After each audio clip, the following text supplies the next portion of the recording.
Hey guys, what it is your girl Cadillac, and I am here today to show you the images basically that I was telling you about, where I am going to prove that there was no weapon in Marcello's case, though he is being charged with the weapon.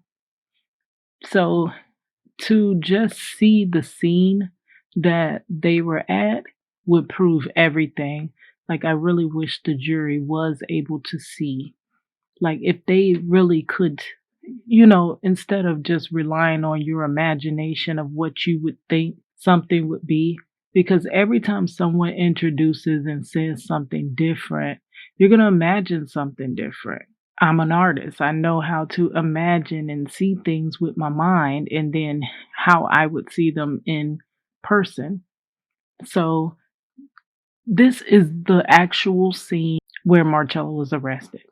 Okay, so pictured all the way in the back of the picture here, you will see this is where the stopped vehicle would have been.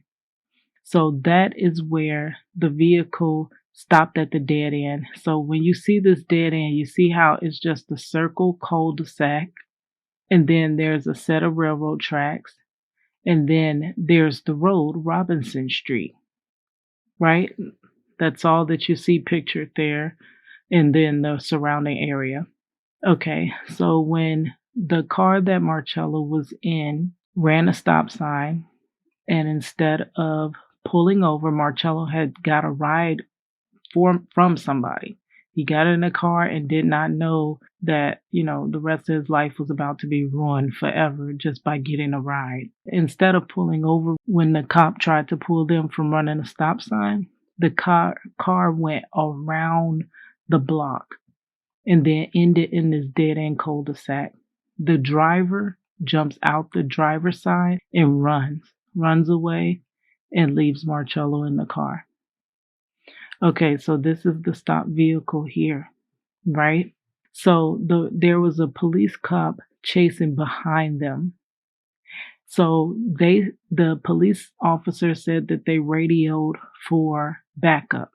So this is what this police car here is. That's that backup car that came down Robinson Street to try to cut off the car. But you see the car couldn't go no further because there was railroad tracks there. So that was a woman officer, African American woman officer that came around and cut the car off here. That car was stopped. It didn't go no further. Driver ran. So if you're looking at this car, and Marcello would have been standing like right alongside the car.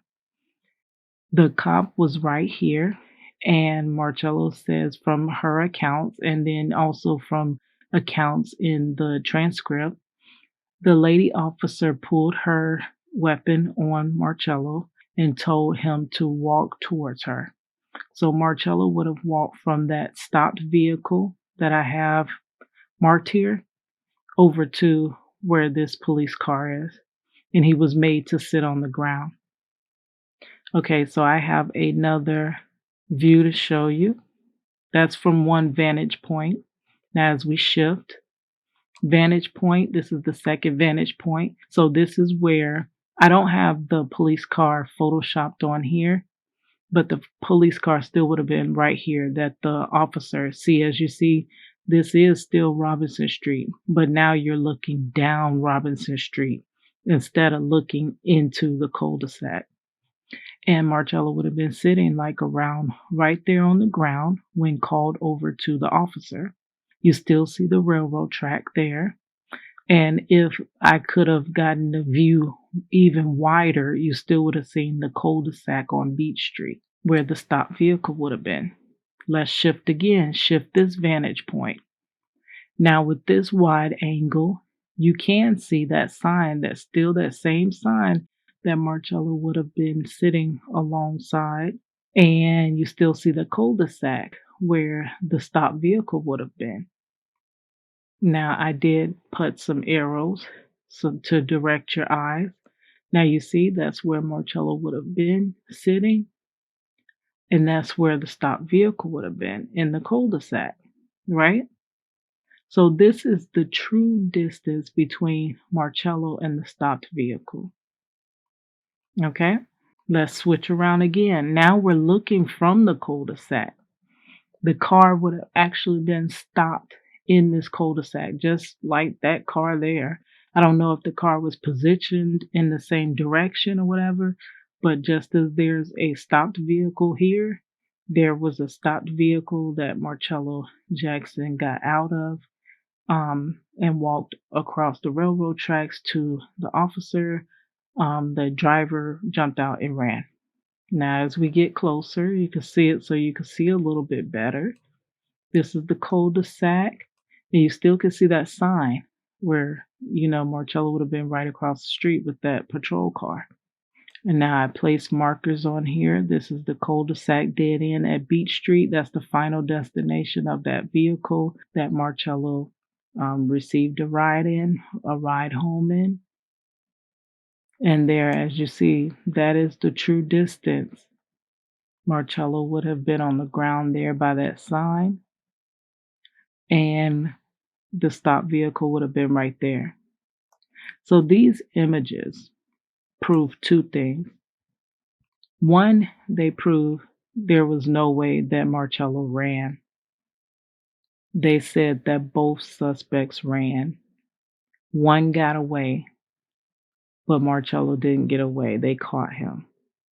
Well, there's no distance to run. That's not running distance. He basically got out the car. The lady cop was across the street and told him to walk towards her at G point.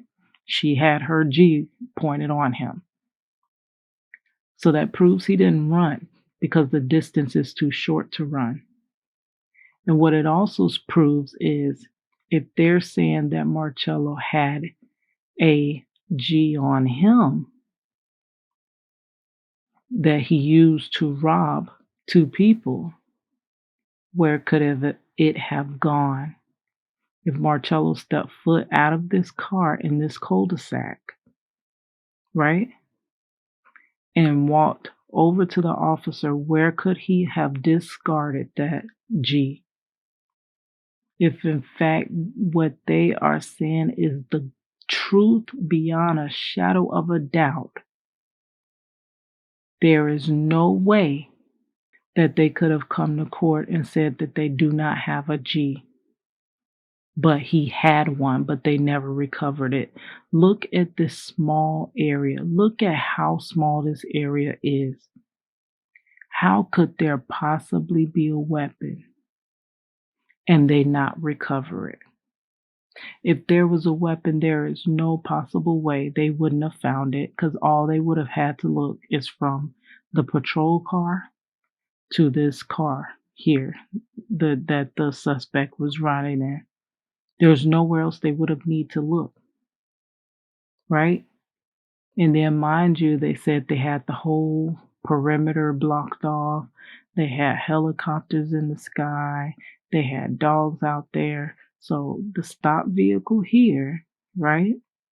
And the police officer vehicle across the street, where did this weapon go that they're charging Marcello with?